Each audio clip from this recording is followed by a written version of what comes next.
Hi guys, Mami Park is here and today's vlog guys ay magkakaroon na tayo ng ref tour. Yes, ref tour. So, there's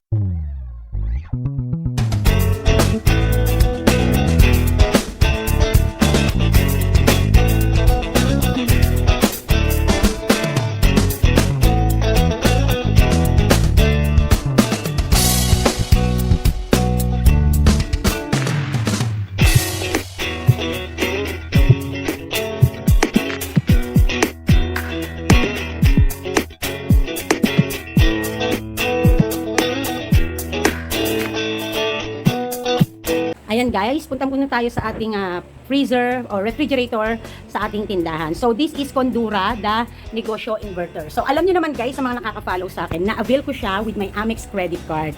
So nag-level up tayo kasi yung luma natin na Sharp ay na maliit ay pinamana natin kay Lola Park. So ayan siya. So ang taas nito, 9 cubic yata to, parang ganun. Yan, mataas pa siya sa akin guys. So handyan. So for me to easy to access yung plastic ng soft drinks, no. So nandyan siya. So this one is binigay to sa akin Kuya Ricky. So may nakatatak na Canada, no, pambukas. Pero meron akong ginagamit. So yan. So let's gonna open this. So sa lower part guys, no. So ayan. Ang bilis niya. Ilagay ko lang muna ulit sa 1. Ayan. So napakatipid nito guys at mamaya sasabihin ko yung binabayaran ko sa kuryente. So ayan ang Cobra guys at saka ang mga 8 ounce na Sprite Royal and Coke, no. So sa isang linggo ang Cobra ko ay kailangan ko ng at least 2 to 3 cases, no, to provide all the needs of the customers. And then, syempre usually mga lalaki bumibili niyan, mga construction workers, no, yung mga lalaki na mga nasa farms, ganyan. So, syempre nagbabalik ang ating ano ba tawag diyan? Red horse, no, bumili na ako ng alak kasi hindi naman nagtaas simula yung sa presyo ng bago pa nag-lockdown. So, ang nagtaas ay gin at saka yata yung mga hindi pa ako nakakabili ng ng MP. So, yan. So, nakikiramdam pa ako pagdating sa gin at saka sa MP. No? So, yan. So, kasalo ko ay mag-fill up na ako mamaya. Dito yung mga kasalo ko. Is 1.5. So, Coke lang ang binibenta ko na 1.5. So, meron tayong Choco, Sesto Choco. And then, meron din tayong Yakult. So, naubos ang aking Big 250 Sesto. So, sa baba ay mga mismo din. And dito sa side na to ay mismo din. So, dito kasalo nakalagay dito. So, sa taas naman ay nandito naman ang Chucky. So, binibenta namin to. Pero ito ay binibili din namin, no? So kasi sarili kong tindahan binibilan ko. And then more Yakult and then natirang sagumi. So hindi na ako masyadong titinda ng sagumi kasi hindi naman masyadong mabili. So dito naman ay ibang straw and then syempre ang plastic ng yelo kapag gumagawa ko ng yelo yung natira. Diyan ko nilalagay guys kasi kapag nailagay ko sa ibang places at dinaanan ng langgam, for sure ay mabubutas ang plastic ng yelo. So better na dito ko siya ilagay. So that is one of the tip, no guys. So hindi pa ako masyadong naglilinis. So nagdi-defrost si Mami Park ng fridge. Actually, November ko yata to last year nabili. Isang beses pa lang tong na-defrost. Nandito pa si Angie. So, ang next kong pagdi-defrost ay sa June, no? So, sa refrigerator ko, nag-defrost po ako every 3 to 4 months. Ganon katindi, no? Yon. Kasi, ganon lang siya talaga. Ayan guys, punta naman tayo dito sa taas. So, sa taas niya guys ay meron tayong yelo, syempre hindi mawawala. Sa gilid niya ay ang mga fantastic 1/4 CDO. Nahandyan din ang ating dairy cream. So hindi ako masyadong maraming klase ng frozen. Kung alin lang yung mga nabibinibili at afford ng mga tao rito. So sometimes sticking to the items na yun yung mas fast moving at tinatangkilik is a bit safe than exploring, no? Tulad sa lugar ko, hindi basta-basta ikaw po pwedeng mag-explore at kung mabibili or what. So, be safe, lalo sa panahon ngayon. So, meron tayo ditong CDO na regular cheese dog and then, meron tayong AGM embutido, meron din tayong Andrews, no? Ito talaga embutido binibili ko but naisip ko na bumili din ng ganito kasi ito ay apatan, ito naman ay 3. Tapos mas expensive pa to. Ayan, so Macos, no, na pula at saka garlic, ayan. And then sa taas niya ay Andrews naman na ham and then meron tayong negosyo na malaki yung higante na hot dogs na may cheese at saka yung walang cheese. Okay, yan lang yung taas ko, no? So, hindi ako basta-basta nag-defrost. Usually, nagde-defrost ako kapag kapag yung talagang kailangan na, no? Kasi minsan, kala natin mas malamig kung makapalang yelo. Hindi. Maglalo pang aakyat ang mataas na pagkonsumo ng kuryente kapag iyan ay makapalang yelo, no? At syempre mas hihina yung bilis niyang lumamig. So sa June ako magde-defrost. So the last time na nag-defrost ako, nandito pa si Angie. I bought this fridge nga November, 'di ba? 'Yon. So hindi ako basta-basta nagde-defrost. Ganyan ako katindi, no? Kasi gusto ko inaalagaan ng refrigerator. Ayun. So, punta na tayo dito guys sa aking ano. So, nagsasayang si Mami Park. Punta na tayo dito sa second one ko. Ayan. So, shout out to Donekla. Although, fan nila ako. Hindi naman ako nila kilala. Kasi napanood ko yung namili sila ng mga appliances sa bahay nila.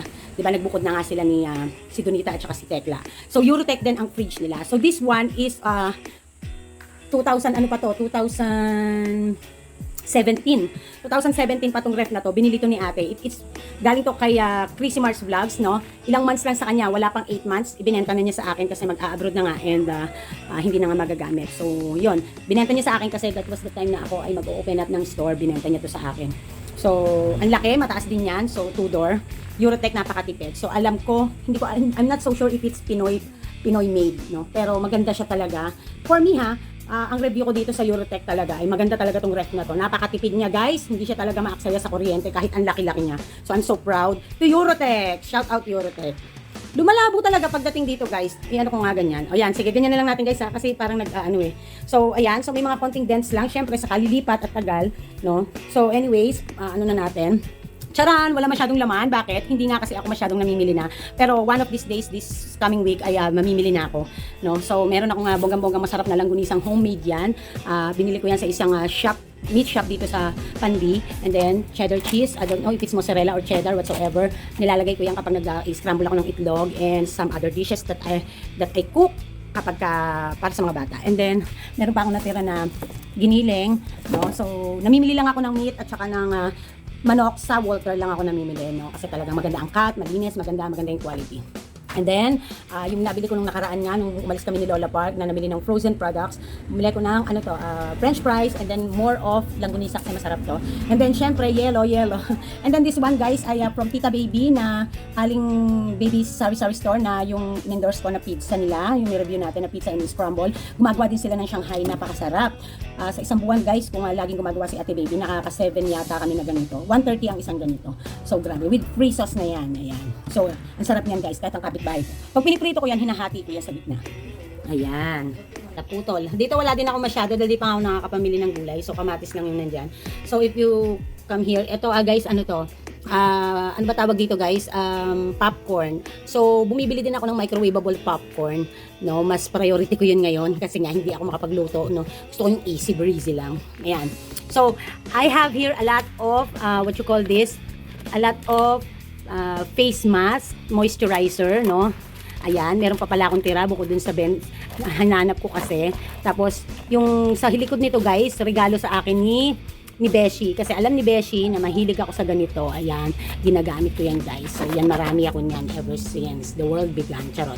Ayan, so eto, nabili ko to sa Watson sa Taiwan. Kasi, binigyan ako ni Maylin ng yung ganito na The Face Shop. Ang mahal no, no? Ewan ko, napakamahal nga nun. Basta sa The Face Shop, di ba ang The Face Shop ay brand ng Korean. Ang ganda-ganda ng mga products. Pagdating sa airport, dito sa atin, sa Pinas, sa immigration, kinumpis ka at bawal pala ang lalagpas ng 50 ml ang dadalhin. Nailagay ko kasi siya sa hand carry ko. Hindi ko nailagay sa luggage ko. So, kaya ayan, napabili ko doon kasi nga malamig doon. No? Kailangan na tayo ng ating face lock. So, meron tayong Lipton and then asukal. So, there's nothing more special with my fridge, pero special yan kasi pag magulo, special, charot.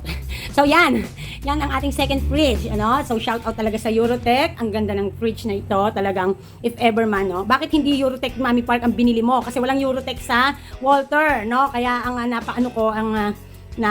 ko ay Condura, no? And since meron naman akong experience with Condura brand, wala namang problema. So, at least, di ba? So, siguro kapag sa pang negosyo ulit na ibang kung papalarin, Eurotek ang bibilin ko. Or ibibigay ko to kay Lola Park and then, magpundar ako ng panibago, no? Para tulungan naman din sila na magkaroon na hindi na masyadong gagastos. So, si Mami Park na lang yung magle-level natin. It's just a help, no? Ayan, so, yan ang refrigerator tour natin at mag-uusap tayo and heto na ang iyakan.